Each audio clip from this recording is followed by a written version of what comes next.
اب 15ویں صدی میں ہم ہیں۔ اب ایک بات میں کہہ رہا ہوں اور وہ میری ذاتی رائے ہے، گمان، اندازہ، اس میں مجھ سے اختلاف کرنے کا ہر ایک کو حق ہے۔ میرے نزدیک 15ویں صدی ہجری اب مجدد کامل الامام المہدی سلسلہ تجدید خلافت کی آخری کڑی کے ظہور کا وقت ہے۔ اس میں مجھے ایک تو قرآن مجید سے اشارہ ملا ہے، اشارہ ہے، میں اسے تفسیر نہیں کہتا۔ میرے نزدیک قرآن مجید میں چند آیتیں سورہ مدثر کی اور چند آیتیں سورہ انشقاق کی بڑی عجیب ہے۔ سورہ مدثر کی آیات میں حضور کی آمد کا نقشہ کھینچا گیا ہے، کلا والقمر واللیل اذ ادبر والصبح اذا اسفر انہا لإحدی الکبر نذیرا للبشر لمن شاء منکم ان یتقدم او یتأخر۔ نہیں، قسم ہے چاند کی، کلا والقمر واللیل اذ ادبر، اور رات کی جبکہ وہ پیٹھ موڑ لے جانے لگے، اور صبح کی جبکہ وہ روشن ہو جائے۔ حضور سے پہلے 600 برس ایسے گزرے ہیں دنیا میں کہ نبوت کا سورج نہیں تھا، بس چاند جیسے مستعار روشنی چاند کی ہوتی ہے، تو سابقہ انبیاء کی مستعار روشنی تو کوئی دنیا میں تھی، دھندلی دھندلی جیسی چاند کی ہوتی ہے، لیکن وہ سورج نہیں تھا۔ لیکن اب وہ رات ختم ہو رہی ہے، واللیل اذ ادبر، جا رہی ہے محمد صلی اللہ علیہ وسلم کا سورج، یہ شمس نبوت و رسالت طلوع ہو گیا۔ والصبح اذا اسفر انہا لإحدی الکبر، بہت بڑی باتوں میں سے ایک بات ہے جو ہوئی ہے، وہ معمولی واقعہ نہیں ہے، احدی الکبر، یہ تاریخ انسانی کے عظیم ترین واقعات میں سے ہے بعثت محمدی، نذیرا للبشر، پوری نوع انسانی کے لیے نذیر بن کر آئے۔ یہ تو ہے حضور کا معاملہ، لیکن اب جو معاملہ ہونا ہے دوبارہ، اس لیے کہ خلافت علی منہاج النبوت دوبارہ اب قائم ہوگی انشاءاللہ۔ حضور کے بعد میں آپ کو بتا چکا ہوں، خلافت راشدہ ختم ہونے کے بعد سے زوال زوال زوال زوال زوال زوال زوال زوال زوال، تھوڑا سا 2.5 سال کا 2 سال کا وقفہ آیا ہے حضرت عمر بن عبدالعزیز کا، ورنہ زوال زوال زوال زوال زوال۔ اگرچہ اس زوال کو 1000 سال لگے ہیں، یہ عمارت جو محمد نے بنائی تھی ایک دن میں نہیں گر گئی صلی اللہ علیہ وسلم، کھنڈر بتا رہے ہیں عمارت عظیم تھی، 1000 سال کے بعد پھر یورپ کے سیلاب نے آ کر اس کو گرایا ہے اور ختم کیا ہے، ورنہ 1000 سال تک سطوت و شوکت کے ساتھ امت مسلمہ تو موجود رہی ہے، چاہے اسلام جو ہے وہ حکومت کی سطح پر موجود نہیں تھا۔ بہرحال اب جو اس کا دور آیا ہے دوبارہ خلافت علی منہاج النبوہ کا دور، اس کا نقشہ سورہ انشقاق میں کھینچا گیا ہے۔ فلا اقسم بالشفق، اب دیکھیے سورج غروب ہو گیا، حضور کی بعثت کے وقت وہ سورج رسالت طلوع ہوا تھا، اب وہ سورج غروب ہو چکا ہے۔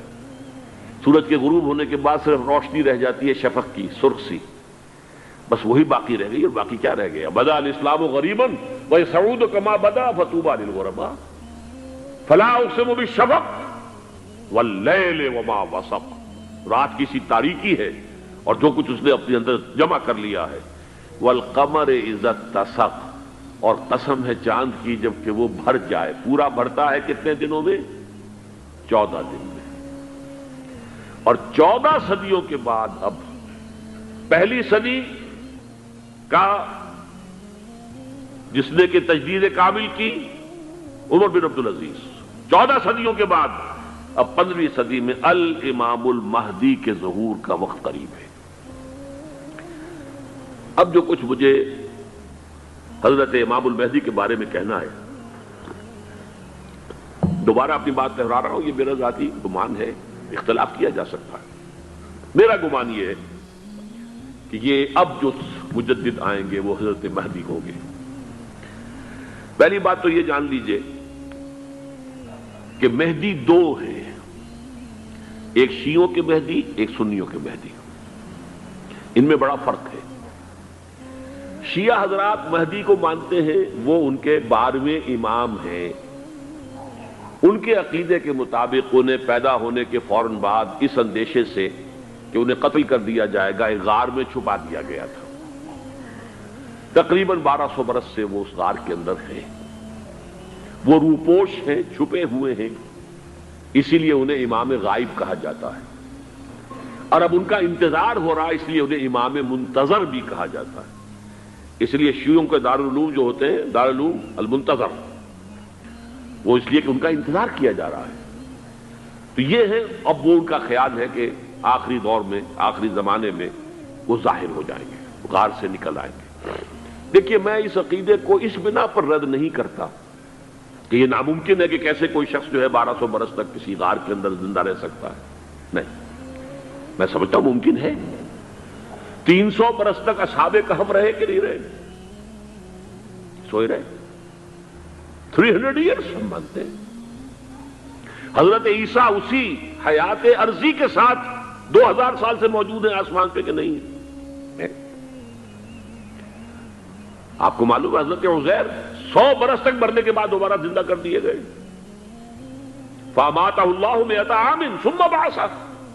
تو ناممکنات میں سے کوئی سوال پیدا نہیں ہوتا، لیکن یہ کہ آیا کوئی امامت معصومہ کا تصور قرآن اور حدیث سے ہمیں ملتا ہے؟ پھر یہ کیا یہ موروثی امامت کہ حضرت علی کی نسل جو حضرت فاطمہ سے چلی ہے اسی میں یہ امامت ہوگی؟ اس کے لیے ہمارے پاس کوئی دلیل نہیں ہے، ہم اس کو تسلیم نہیں کرتے۔ ہم تو سمجھتے ہیں کہ معصومیت ختم ہو گئی محمد الرسول اللہ صلی اللہ علیہ وسلم پر، خاتم المعصومین ہے محمد الرسول اللہ۔ اب ان کے بعد تو اجتہاد ہے اور خلافت ہے، عام معاملات میں اجتہاد ہوگا، نظام خلافت کا ہوگا۔ تو ہمارے نزدیک جو میں جس مہدی کا نام لے رہا ہوں وہ مہدی ہے جو ایک مجدد ہوں گے، جیسے کہ مجددین کے نام میں نے آپ کو گنوائے ہیں، مجدد الفسانی ہو، شاہ ولی اللہ ہو، سید احمد بریلوی ہو، شیخ الہند ہو، ایک ہوں گے انسان جو پیدا ہوں گے انسانوں کی طرح، عام طور پر اپنی عمر کو، پختگی کو پہنچیں گے، پھر وہ سامنے آئیں گے منظر پر، پھر وہ کام کریں گے، قیادت کریں گے، عرب میں ان کا ظہور ہوگا۔ دوسری بات یہ نوٹ کر لیجئے حضرت مہدی کے بارے میں، ہمارے ہاں احادیث کے جو مجموعے ہیں ان میں جو ٹاپ کے 2 مجموعے ہیں ان میں کہیں حضرت مہدی کا ذکر نہیں ہے، نہ صحیح بخاری میں نہ صحیح مسلم میں، لیکن ہم اسے نظر انداز نہیں کر سکتے کہ صحائح ستہ کی بقیہ 4 کتابوں کے اندر موجود ہیں، لہذا نظر انداز نہیں کر سکتے، اگنور کرنا ممکن نہیں ہے۔ اب اس میں چاہتا ہوں کہ کچھ حدیثیں آپ کو میں سناؤں جن میں حضرت مہدی کا تذکرہ کیا گیا ہے۔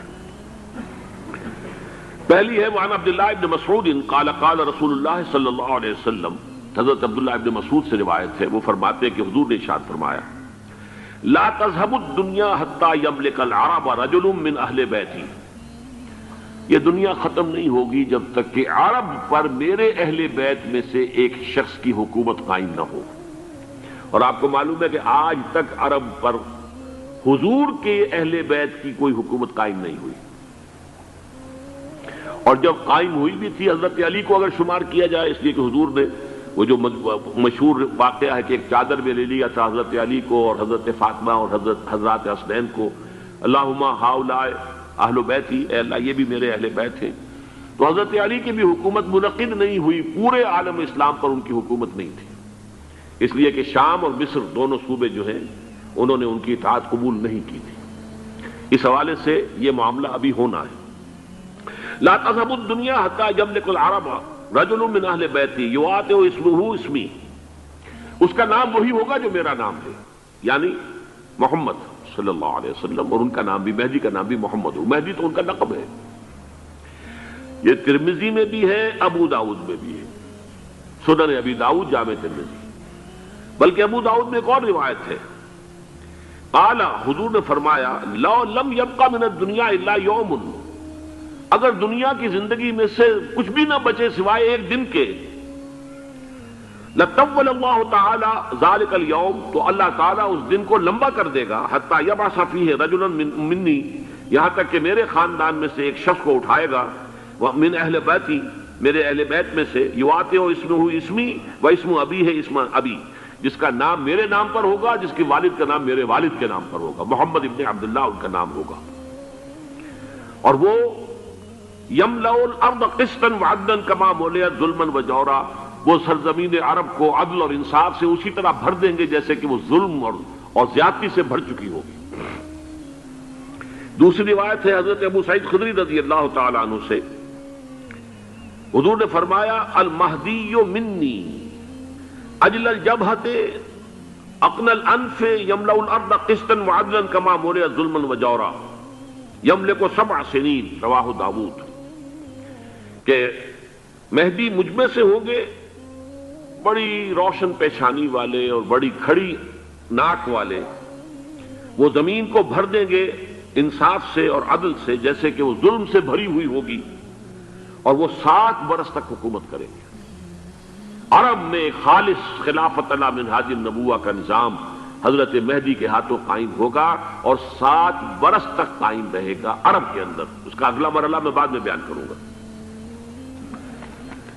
تیسری روایت، اور اس کو میں اس لیے خاص طور پہ سنا رہا ہوں کہ اس میں وہی الفاظ آئے ہیں جو میں نے ابتدا میں حدیث آپ کو سنائی تھی، اس کے الفاظ ہیں۔ عن ابی سعید قال ذکر رسول اللہ صلی اللہ علیہ وسلم بلان یصیب هذه الامہ حتی لا یجد الرجل ملجا یلجا الیہ من الظلم۔ حضور نے ذکر فرمایا کہ ایک دور ایسا آئے گا انتہائی ابتلا اور آزمائش اور مصائب کا کہ کسی شخص کو کوئی سر چھپانے کی جگہ نہیں ملے گی اس ظلم سے اپنے آپ کو بچانے کے لیے۔ فَيَبْعَثُ اللَّهُ رَجُلًا مِنْ عِتْرَتِي وَأَهْلِ بَيْتِي، تو پھر اللہ میرے خاندان میں سے، میرے اہل بیت میں سے اٹھائے گا ایک شخص کو، فَيَمْلَأُ بِهِ الْأَرْضَ قِسْطًا وَعَدْلًا، اور اس کے ذریعے سے اللہ تعالیٰ زمین کو عدل و قسط سے بھر دے گا۔ يَرْضَى عَنْهُ سَاكِنُ السَّمَاءِ، یہ وہی الفاظ آ گئے۔ اب اس سے پھر راضی ہو جائیں گے آسمانوں میں رہنے والے بھی، وساکن الارض، اور زمین میں رہنے والے بھی۔ لا تدع السماء من قطرها شيئا الا ثبته، آسمان اپنا ایک قطرہ بھی نہیں روکے گا مگر یہ کہ اس کو زمین کے اوپر نثار کر دے گا، بارش کی شکل میں گرا دے گا۔ ولا تدع الارض من نباتها شيئا الا اخرجته، اور زمین اپنی پیداوار میں سے کوئی شے نہیں چھپائے گی، نہیں روکے گی مگر اس کو ظاہر کر دے گی۔ چوتھی حدیث جو ہے وہ حضرت ام سلمہ سے رضی اللہ تعالی عنہ قال سمعت رسول اللہ صلی اللہ علیہ وسلم یقول المہدی من عترتی من اولاد فاطمہ، رواہ ابو داؤد، یہ بھی سنن ابو داؤد کی روایت ہے۔ حضور نے فرمایا مہدی میرے خاندان سے، میرے اہل بیت سے ہوں گے، یعنی اولاد فاطمہ میں سے، اور تفسیر اس کی آتی ہے کہ حضرت حسن کی اولاد میں سے ہوں گے۔ پانچویں حدیث میں آپ کو سنا رہا ہوں، اور اس میں ایک عجیب مشابہت آپ کے سامنے آئے گی حضرت عمر بن عبدالعزیز کے ساتھ، یہ اول اور آخری کڑی کے درمیان مشابہت۔ عن علی رضی اللہ تعالی عنہ، یہ حدیث جو ہے مسند احمد ابن حنبل میں بھی ہے اور سنن ابن ماجہ میں بھی ہے۔ قال قال رسول اللہ صلی اللہ علیہ وسلم المہدی منا اہل البیت یصلح اللہ فی لیلۃ، مہدی ہم میں سے ہوں گے، ہمارے اہل بیت میں سے، اور اللہ ایک ہی رات میں ان کی اصلاح کر دے گا۔ یعنی وہ پہلے سے کوئی زیادہ روحانی یا دینی کوئی اس سے طرح کی شخصیت نہیں ہوں گے، لیکن ایک ہی رات میں اللہ تعالیٰ ان کی سیرت و کردار کے اندر انقلاب عظیم برپا کر دے گا۔ جیسے کہ میں نے عرض کیا تھا آپ سے کہ عمر بن عبدالعزیز کی زندگی میں انقلاب عظیم آیا ہے، خلافت کا بوجھ پڑتے ہی کہاں وہ خوش باش اور خوش لباس اور خوش خوراک، وہ شہزادہ ٹھاٹ باٹ والا، جاگیر والا، گورنر کا بیٹا اور خود گورنر، اور کہاں یہ کہ اس کی وہ درویشی جو میرے نزدیک واللہ عالم، ڈرتے ڈرتے کہہ رہا ہوں، میرے نزدیک وہ حضرت ابو بکر، حضرت عمر اور حضرت علی کی درویشی کو بھی مات دے گئی۔ لیکن کنٹراسٹ بہت شدید ہے، وہاں جو بھی کچھ تھا وہ تدریجاً آیا تھا، ہوتے ہوتے ہوتے ایک انتہا، اور یہاں سڈن آیا۔ چھٹی حدیث، عن انس سمعت رسول اللہ صلی اللہ علیہ وسلم یقول نحن ولد عبد المطلب سعادت اہل الجنہ، ہم عبد المطلب کی جو اولاد ہیں اور نسل ہیں، ہم جنت کے سردار ہیں۔ اور پھر آپ نے نام گنوائے ہیں، انا وحمزۃ وعلی وجعفر والحسن والحسین والمہدی، میں خود اور حضرت حمزہ بنو عبد المطلب میں سے، عبد المطلب کے بیٹے، اور علی اور جعفر حضرت علی کے بھائی جعفر طیار، اور حسن اور حسین حضرت فاطمہ کے لخت جگر حضرت علی کے بیٹے، والمہدی، اور آخر میں جا کر پھر مہدی۔ اب میں آپ کو ایک حدیث سنانے چلا ہوں جس میں ایک عجیب نقشہ سامنے آتا ہے کہ یہ مہدی جب ظاہر ہوں گے تو کس طور سے ظاہر ہوں گے، ان کے ظہور کی کیفیت کیا ہوگی، کیف یظہر۔ یہ روایت ہے حضرت ام سلمہ سے رضی اللہ تعالی عنہا، حضور کی زوجہ محترمہ ہے، فرماتی ہیں ام سلمہ عن النبی صلی اللہ علیہ وسلم قال یکون اختلاف عند موت خلیفۃ، موت خلیفۃ، حضور نے فرمایا ایک خلیفہ کی موت پر اختلاف واقع ہو جائے گا، خانہ جنگی ہو جائے گی۔ فَيَخْرُجُ رَجُلٌ مِّنْ أَهْلِ الْمَدِينَةِ حَارِبًا إِلَىٰ مکہ، پھر مدینے کے لوگوں میں سے ایک شخص نکلے گا، بھاگے گا اور جا کر پناہ لے گا اور چھپ جائے گا مکے میں۔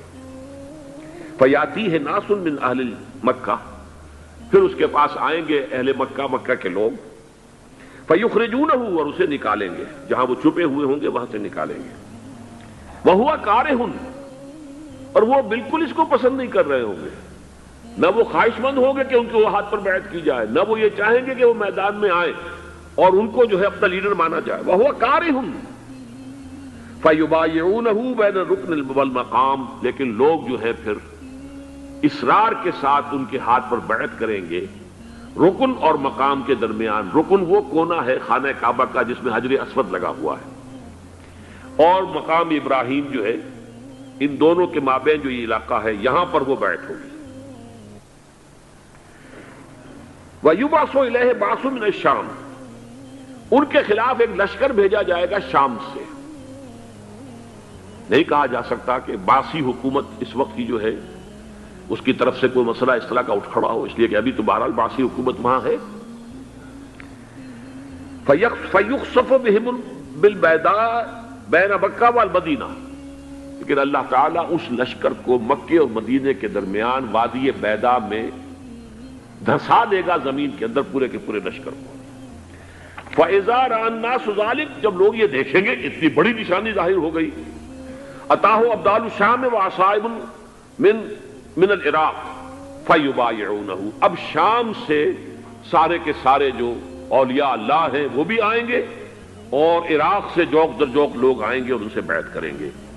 وَيَعْمَلُ فِي النَّاسِ بِسُنَّةِ نَبِيِّهِمْ، پھر وہ عمل کریں گے لوگوں کے مابین، حکومت کریں گے اپنے نبی کی سنت کے مطابق۔ وَيُلْقِي الْإِسْلَامُ بِجَرَانِهِ، اور اسلام اپنی گردن زمین پر ٹکا دے گا۔ وَالْأَرْضَ فِي الْأَرْضِ، زمین میں۔ فَيَلْبَسُ 7 سنین، پھر وہ 70 برس تک حکمران رہیں گے، 7 برس تک حکمران رہیں گے۔ ثم یتوفا، پھر ان کا انتقال ہوگا۔ ویصلی علیہ المسلمون، اور مسلمان ان پر نماز پڑھیں گے۔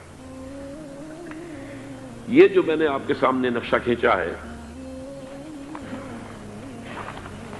اس سے اب میں ایک نتیجہ نکالتا ہوں، اسے بھی میرا گمان کہیے، اختلاف بھی کر سکتے ہیں آپ، اگر اس کو وزنی سمجھے تو قبول بھی کر سکتے ہیں۔ وہ یہ ہے کہ میرے نزدیک شاہ فہد کے انتقال پر لا محالہ یہ صورتحال پیدا ہو جائے۔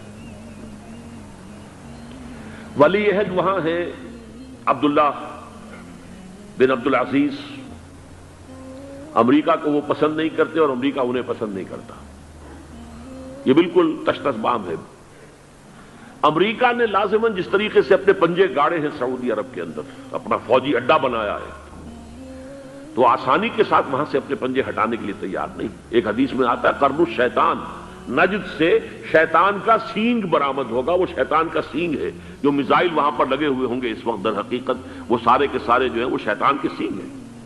بہرحال کوشش وہ کرے گا کہ جیسے کہ اس نے جارڈن میں کیا، کتنے عرصے سے وہاں شاہ حسین کا چھوٹا بھائی حسن جو ہے وہ ولی عہد تھا، عین وقت کے اوپر آ کر، اور پتہ نہیں کیسی کیسی دوائیاں دے کر اسے لے کر آئے ہیں شاہ حسین کو، مرتے ہوئے کو تھوڑی دیر زندہ رکھنے کے لیے، اور وہ تبدیلی کروا کر جو ہے واپس لے گئے ہیں۔ تو یہ معاملہ ہوا ہے، تبدیلی کروا دی، وہاں تو ہو گئی آرام سے، کوئی بات نہیں۔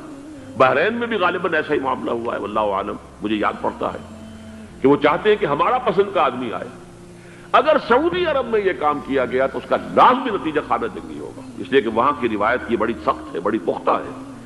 پھر یہ کہ وہاں جو ہے امیر عبداللہ جو ہے، جو وہاں پر اگرچہ سپہ سالار وہ نہیں ہے، کمانڈر ان چیف وہ نہیں ہے، کمانڈر ان چیف تو کوئی اور ہے، لیکن الحرس الوطنی جو ہے، نیشنل گارڈز، بہت بڑی فورس ہے وہ، اصل بیڈوین فورس جو ہے صحرا کے لوگوں کی عرب فورس، وہ در حقیقت الحرس الوطنی ہے، نیشنل گارڈ ہے، اور اس کا کمانڈر ان چیف یہ ہے امیر عبداللہ. تو لازماً یہ شکل جو ہے پوری ہو کر رہے گی. جیسے ہی یہ معاملہ ہوا شاہ فہد کے انتقال کا تو یہ اختلاف ہوگا، خانہ جنگی ہوگی، پھر کوئی اللہ کا بندہ جو ہوگا. میرے نزدیک، میں آج سے کوئی 6-7 سال پہلے سالانہ اجتماع تھا تنظیم اسلامی کا راولپنڈی میں، میں نے اس وقت وہاں کہا تھا، اس سے ذرا اخبارات میں بھی کچھ وہ کنٹروورسی آئی تھی کہ میرے نزدیک امام مہدی پیدا ہو چکے ہیں، ان کے ظہور کا وقت قریب ہے. اور اس کی تھوڑی سی بعد میں مجھے معلوم ہوا کہ جین ڈکسن غالباً نام ہے امریکن اس کا، جس نے یہ پیشن کوئی خبر دی تھی کہ 1962 میں عالم عرب میں ایک بچہ پیدا ہوا ہے کہ جو وہاں کا نقشہ بدل کر رکھ دے گا. یہ جین ڈکسن کی غالباً پیشن گوئی ہے. بہرحال مجھے اس کی پیشن گوئی سے کوئی دلچسپی نہیں ہے.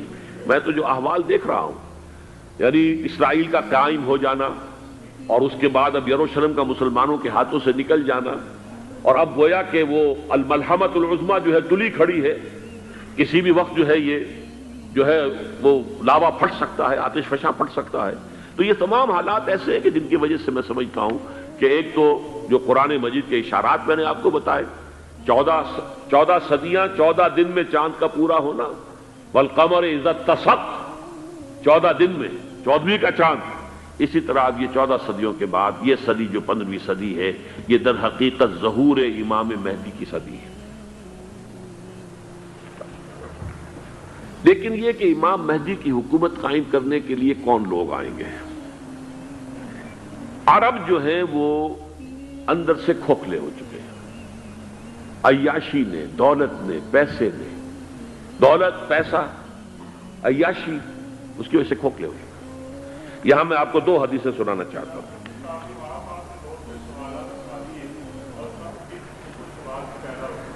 بہت سے ہو گئے، آپ اطمینان سے تشریف رکھیے.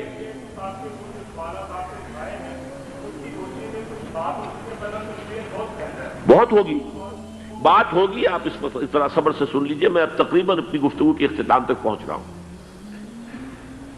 سنن ابن ماجہ کی روایت ہے حضرت ابو ہریرہ سے رضی اللہ تعالی عنہ، قال رسول اللہ صلی اللہ علیہ وسلم اذا وقعت الملاحم بعث اللہ بعثا من الموالی هم اکرم العرب فرسا واجودہ سلاحا یوید اللہ بہم الدین.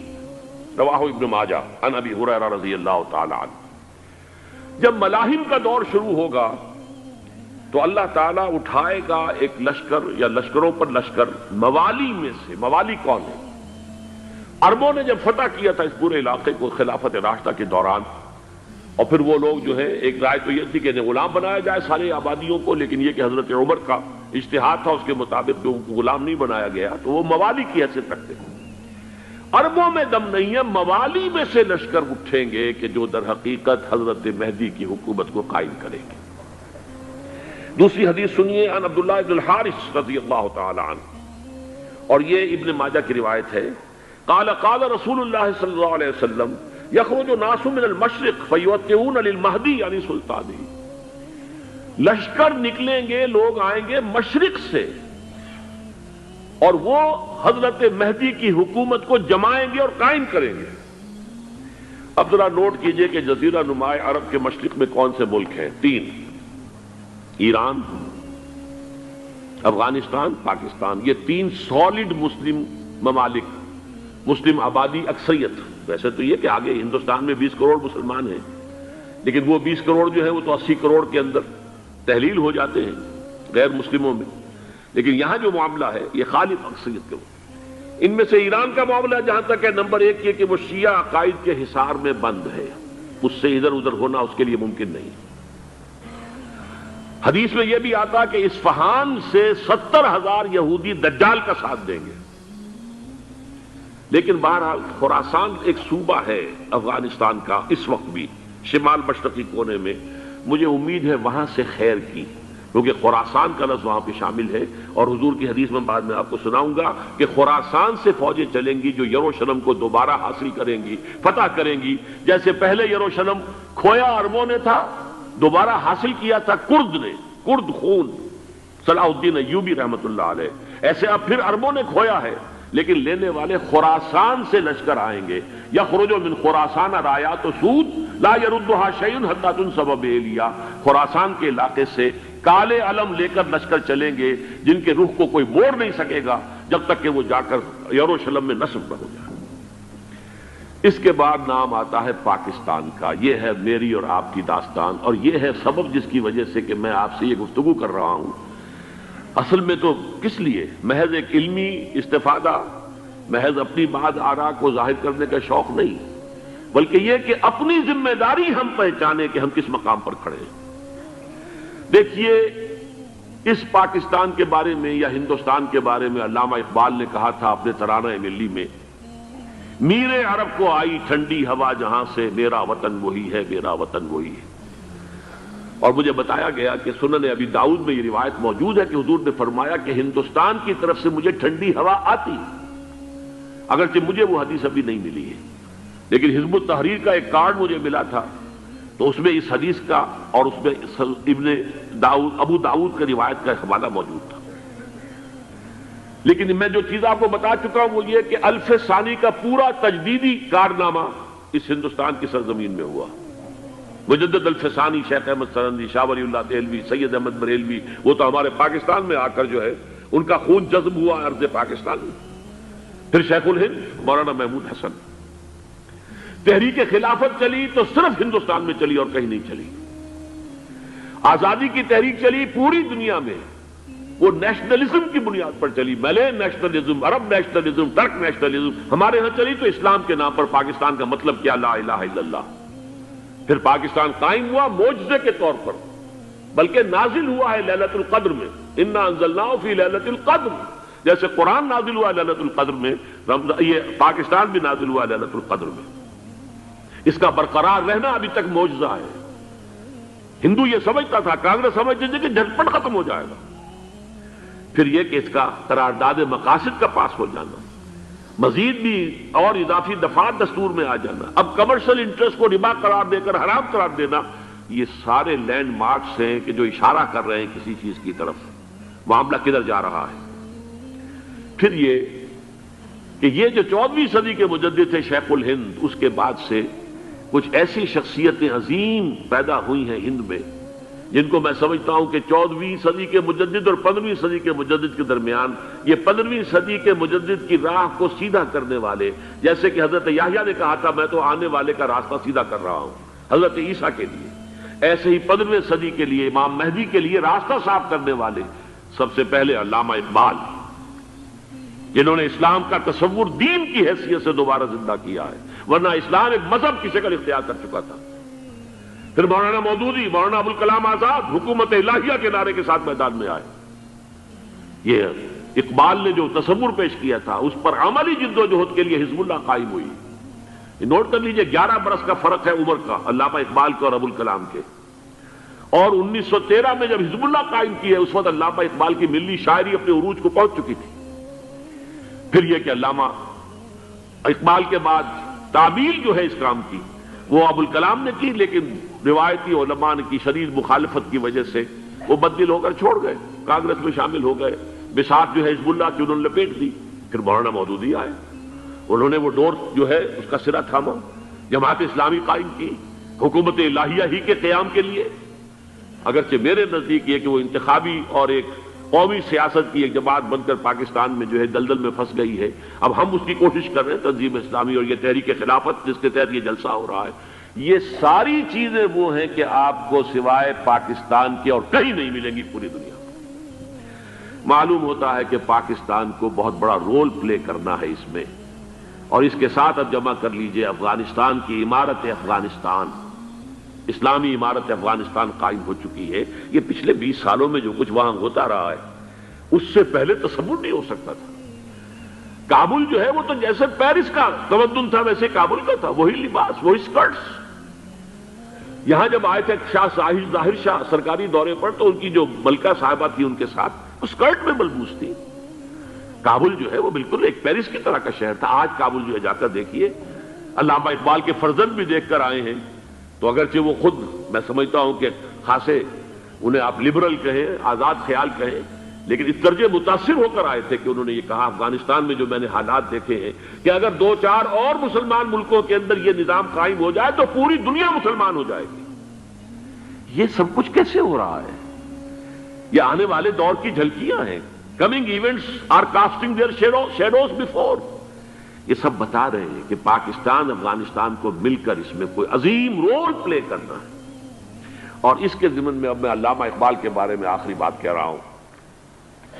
علامہ اقبال کے بارے میں عام یہ خیال ہے، انہوں نے اپنے خطبات میں مہدی کا اور نزول مسیح کا، حالانکہ میں کل پڑھ رہا تھا مولانا سید احمد اکبر آبادی رحمۃ اللہ علیہ کا ایک مقالہ ان کا کہ علامہ اقبال نے ابن خلدون کے بارے میں یہ کہا ہے کہ مہدی کا اور نزول عیسیٰ کا دونوں کا انہوں نے انکار کیا ہے، حالانکہ ابن خلدون نے نزول عیسیٰ کا انکار نہیں کیا، صرف مہدی کا انکار کیا ہے۔ بہرحال علامہ اقبال نے خطبات میں انکار کیا ہے، لیکن یہ کہ اپنی شاعری کے اندر میں چیلنج کرتا ہوں کسی بڑے سے بڑے اقبال شناس کو، ان کا یہ شعر ذرا سنیے: خضر وقت از خلوت دشت حجاز آید بروں، کارواں زی وادی دور و دراز آید بروں۔ خضر وقت، امام وقت، رہنمائے وقت، قائد وقت، خلوت دشت حجاز، حجاز کی صحرا کی کسی خلوت گزینی سے نکل کر باہر آئیں گے۔ میں حیران ہوتا ہوں علامہ کے اس فکر پر اور اس مصرے پر۔ یہاں انہوں نے شیعہ اور سنی دونوں کے کانسیپٹ جمع کر دیے۔ شیعہ کا کانسیپٹ یہ چھپے ہوئے کسی غار میں وہاں سے برآمد ہوں گے، اور ہمارا کانسیپٹ میں ام سلمہ رضی اللہ تعالیٰ عنہ کی حدیث سنا چکا، چھپے ہوئے ہوں گے وہ وہاں پر، مدینے سے نکل کر آ کر مکے میں چھپ جائیں گے۔ اس خانہ جنگی کی حالت میں لوگ ان کی طرف دیکھ رہے ہوں گے، سوچتے ہوں گے انہیں میدان میں آنا چاہیے، کوئی پارٹ پلے کرنا چاہیے، امت کی رہنمائی کرنی چاہیے، لیکن وہ چھپیں گے، وہ کارے ہوں گے، وہ اس ذمہ داری کو قبول نہیں کرنا چاہیں گے، جا کے چھپ جائیں گے مکے میں، وہاں سے مکے والے انہیں نکالیں گے، اور وہ کارے ہوں گے، انہیں بالکل یہ پسند نہیں ہوگا کہ یہ ذمہ داری اٹھائیں۔ تو خضر وقت از خلوت دشت حجاز آید بروں، کارواں زی وادی دور و دراز آید بروں۔ کارواں جو چلے گا ان کی مدد کے لیے اس وادی دور و دراز، اس عظیم وادی دور و دراز، یہ وادی سندھ ہے۔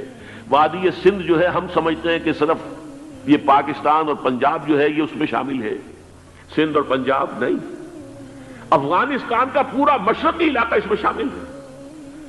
جیسے دریائے جیلم سندھ میں جا رہا ہے، جیسے دریائے گلگت سندھ میں آ کر ملتا ہے، جیسے دریائے چناب اور راوی اور جیلم اور یہ سب جا رہے ہیں اور آ رہے ہیں، اسی طرح دریائے کابل کہاں سے آ رہا ہے، دریائے گومل کہاں سے آ رہا ہے، ٹوچی کہاں سے آ رہا ہے، یہ سارا جو ہے ڈرین جو ہو رہا ہے، ایسٹرن جو ہے پارٹ آف افغانستان، یہ سب وادی ہے۔ اس وادی کے یہ دو حصے ہیں، ایک حصہ جو ہے یہ ادھر پاکستان میں ہے، اور اسی وادی کا دوسرا حصہ جو ہے وہ افغانستان میں ہے۔ کارواں زی وادی دور و دراز آید بروں، کارواں چلے گا یہاں سے، یخرج ناس من المشرق یؤتون للمہدی، یعنی سلطان ہی مشرق سے فوجیں چلیں گی کہ جو مہدی کی حکومت قائم کریں گی، اور یخرج من خراسان رایات و سود، اور خراسان سے سیاہ پرچم چلیں گے کہ جن کا رخ کوئی موڑ نہیں سکے گا، حتیٰ تنصب بیلیا، یہاں تک کہ وہ جا کر یروشلم کے اندر نصب ہو جائیں گے۔ حضرات، میں ایک میری گفتگو کا حصہ باقی تھا لیکن میں اسے چھوڑ رہا ہوں، اس لیے کہ گلوبلائزیشن جو اس کی ہوگی، جو خلافت علی منہاج النبوہ کی تجرید کامل حضرت مہدی کے ہاتھوں عرب میں ہوگی، اس سے پہلے اس کے لیے محنت، کوشش، جد و جہد پاکستان اور افغانستان میں ہو چکی ہوگی جو اسے سپورٹ کرے گی اور وہاں جا کر حکومت قائم کرے گی۔ اس کے بعد گلوبلائزیشن کا جو مرحلہ اس کا ہے وہ حضرت مہدی کے ہاتھوں نہیں ہے، وہ حضرت عیسیٰ ابن مریم ان کے نزول کے بعد ہے، جن کے نزول کے بعد دجال کا خاتمہ ہوگا اور یہودیوں کا استحصال ہوگا، مسلمانوں پر بھی بڑی تکالیف عربوں پر آئیں گی، شدائد آئیں گے، لیکن یہ وہ میں حصہ جو اپنی گفتگو کا آج چھوڑ رہا ہوں اس لیے کہ میں دیکھ رہا ہوں کہ بعض حضرات کا صبر کا پیمانہ اب لبریز ہو رہا ہے، تو میں اس حصے کو پھر ملتوی رکھتا ہوں کسی دوسری محفل اور کسی دوسری مجلس اور نشست پر۔